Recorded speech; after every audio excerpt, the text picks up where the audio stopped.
So, hindi kayo matahimik, guys, no? Dahil dito sa past circumstance. Ito yung sinasabi natin na old school, mga kapiksi. Yung parang nangyari in the past, paulit-ulit na naiisip, paulit-ulit na hinahatak sa kada away nyo, sumbat, ganyan. So, nagpatong-patong siya, mga kapiksi, and yun yung nagiging cause ng pag-aaway nyo and pagkasira ng inyong relasyon, mga kapiksi. Pero, nakikita din natin na matimbang pa rin yung pagmamahal.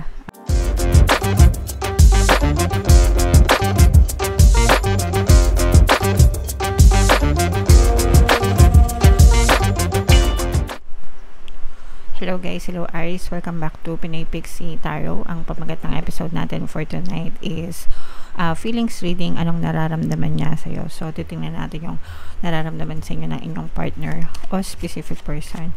Pwedeng ma-pick up yung energy nyo guys, pwedeng ma-pick up yung energy ng person nyo, pwedeng magkabaliktad yung roles, mga kapiksi. If in case hindi kayo naka-resonate dito, try nyo panoorin yung video dun sa zodiac sign ng person nyo guys, baka nandun yung energy nyo. By the way, mga kapiksi, naka-upload na yung ating 2025 kapalaran para sa lahat ng zodiac signs. If in case hindi nyo pa napapanood, panoorin nyo na, nandyan lang yun sa ano natin, mga kapiksi, sa YouTube homepage.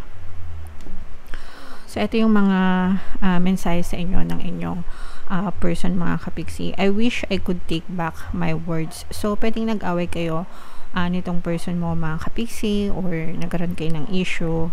Sabi niya, I lost myself for a little while. Ibig sabihin, pwedeng nabigla lang siya, nagpadalos-dalos, naging reactive, no? Sometimes kasi ganun talaga guys, no? Kaya nga sinasabi ko sa inyo, pag makikipag-usap kayo, makipag-usap kayo ng maayos, iwasan nyo yung pakikipagtalo, okay? Para kasi kapag nagtatalo kayo, mainit yung tension, di ba?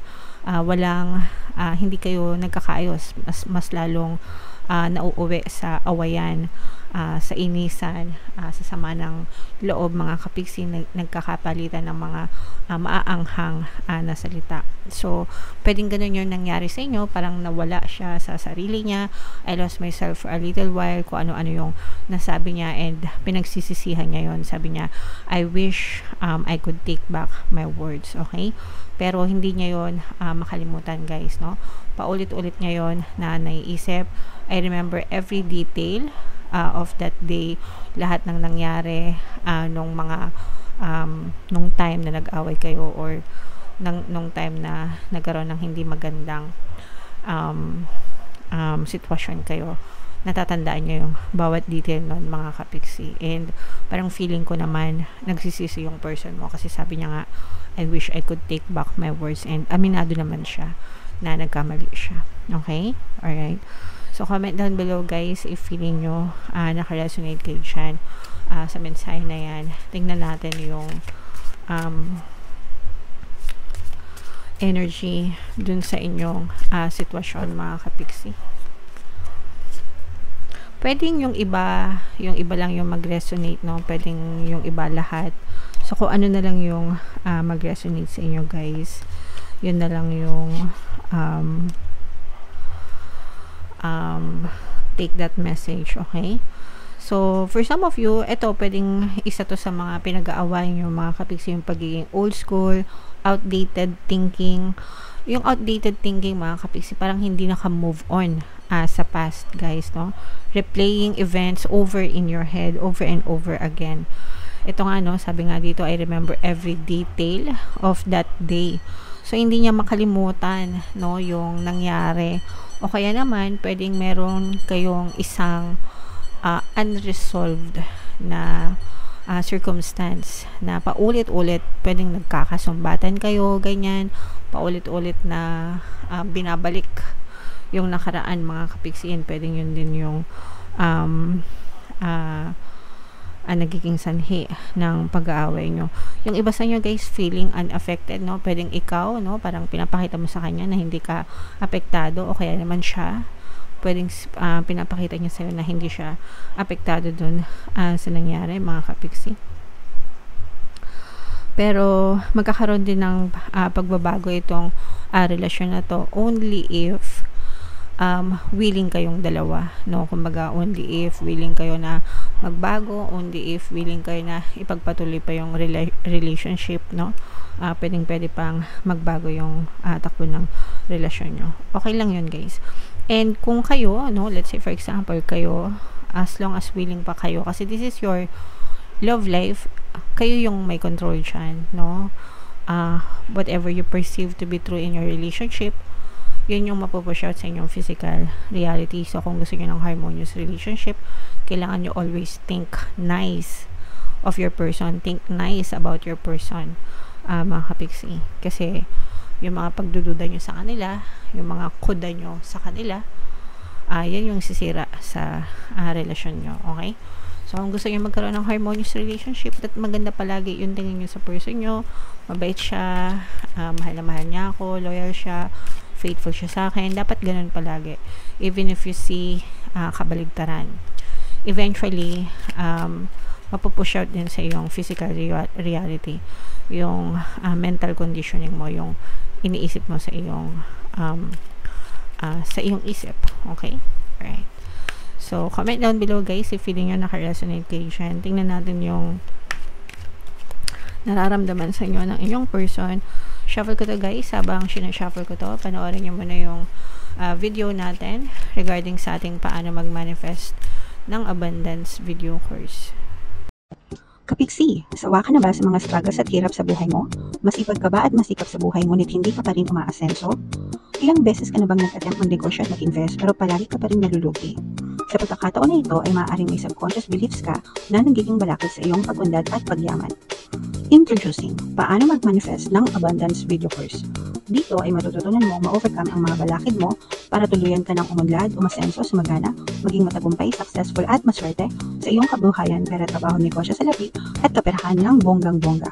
Dali, mag-send na ng email sa pinoypixie@gmail.com at simulan na ang iyong pagyaman ngayon. Alright, so sa lahat ng gusto mag-avail ng course guys, meron tayong promo ngayong October. Magbibigay tayo ng free 3-in-1 pampaswerte sa subliminal, sa pampaswerte sa buhay, sa pera at saka sa love life, worth 1,500 yung freebie na yan guys, kaya mag-avail na kayo. And meron din tayong bagong course mga kapiksi, paano mawala ang third party at magkaroon ng harmonious na relationship, para mawala yung mga kabit na mga jowa nyo guys. 20% discount naman yan until October 31, kaya mag-avail na kayo mga kapiksi. So, Aries guys, kayo ay represent ng King of Wands. Ito yung ating feelings energy. Meron ditong presence ng another fire sign, Aries, Leo, Sagittarius, at saka water sign, Cancer, Pisces, Scorpio. For some of you, pwedeng may ganyan kayo sa inyong natal chart, or you may be dealing, or baka ganyan yung zodiac sign ng person nyo. Nagkaroon ng betrayal dito sa relationship nyo mga kapiksi, and itong betrayal na to, parang nagpatong-patong, no, yung parang dahil dun sa betrayal na yun mga kapiksi, palagi kayo nagdududa dun sa person nyo and parang nagpapatong-patong sa isip nyo yung mga pwedeng gawin pa. Sometimes kasi ganun, no, kapag may na-experience tayo na hindi maganda, nagiging exage tayo sa pag-iisip, no, ng susunod na pwedeng mangyari, yung worst case scenario mga kapiksi. And for some of you, parang nagpatong-patong yon sa isip nyo mga kapiksi, and nagpatong-patong din yung mga pag-aaway nyo nang dahil dito. So hindi kayo matahimik guys, no, dahil dito sa past circumstance. Ito yung sinasabi natin na old school mga kapiksi, yung parang nangyari in the past, paulit-ulit na naiisip, paulit-ulit na hinahatak sa kada away nyo, sumbat, ganyan. So nagpatong-patong siya mga kapiksi, and yun yung nagiging cause ng pag-aaway nyo and pagkasira ng inyong relasyon mga kapiksi. Pero nakikita din natin na matimbang pa rin yung pagmamahal sa isa't isa. Mahal nyo pa rin yung person nyo, and mahal ka pa rin ng person nyo mga kapiksi. Actually yung person mo parang they want to come clean. Ibig sabihin parang gusto niya maglinis. Kung siya yung guilty, parang gusto niyang linisin, gusto niyang bumawi, gusto niyang ayusin yung sarili niya. They want to come clean towards yung mga kapiksi. Pero parang naharangan kasi nga palagi niyo siyang pinagdududahan. So ang ending, hindi niya nagagawa. Hanggang plano na lang siya kasi parang feeling niya, ayan, no, masyadong naging toxic yung sitwasyon nyo, pwedeng this may be a third party, mga kapiksi, na nakasira sa relasyon nyo. Pero hindi kayo maiwan ng person nyo. At least dito sa spread na to, no, parang feeling ko hindi pa naghihiwalay yung iba kahit na may problema, kasi bukod sa mahal kayo ng person nyo, kung may mga anak kayo, mga kapiksi, iniisip din yun ng person mo. Guys, pwedeng LDR din kayo ng person mo, long distance, ganyan. So kaya parang mas naging madali na matukso siya, kasi LDR. Sometimes nga kahit hindi LDR, natutukso pa, diba? Lalo na yung mga LDR na magkalayo talaga. So parang ganun yung kinatwiran niya, ginustify niya, mga kapiksi, kaya siya nagkasala. Pero mahal ka nitong person mo, mahal ka pa rin ng person mo, kahit na may ganong klaseng kaganapan sa relationship niyo, mga kapiksi. Okay? So if in case naka-resonate kayo, kung may mga third party sa relationship niyo, guys, pwede nyo pakinggan yung ating mga subliminals, pampawala ng third party, pampawala ng balakid, pampaloyal, at saka para ikaw ang piliin. So yung 4 na yan, best recommended ko yan pagka may mga third parties. May mga ano na tayo dyan, guys, no? Success stories. Pakinggan nyo lang, tiyagain nyo kung gusto nyo maayos pa yung relationship nyo. Pwede rin kayo mag-avail ng course natin sa mga may third party, yung paano mawala ang third party at magkaroon ng harmonious na relationship, para tuluyan ng mawala yung kabit niya, or at saka hindi na siya mabababae ulit or manlalalaki, mga kapiksi. Okay? Alright, sa lahat ng gusto mag-avail, guys, mag-send lang kayo ng email.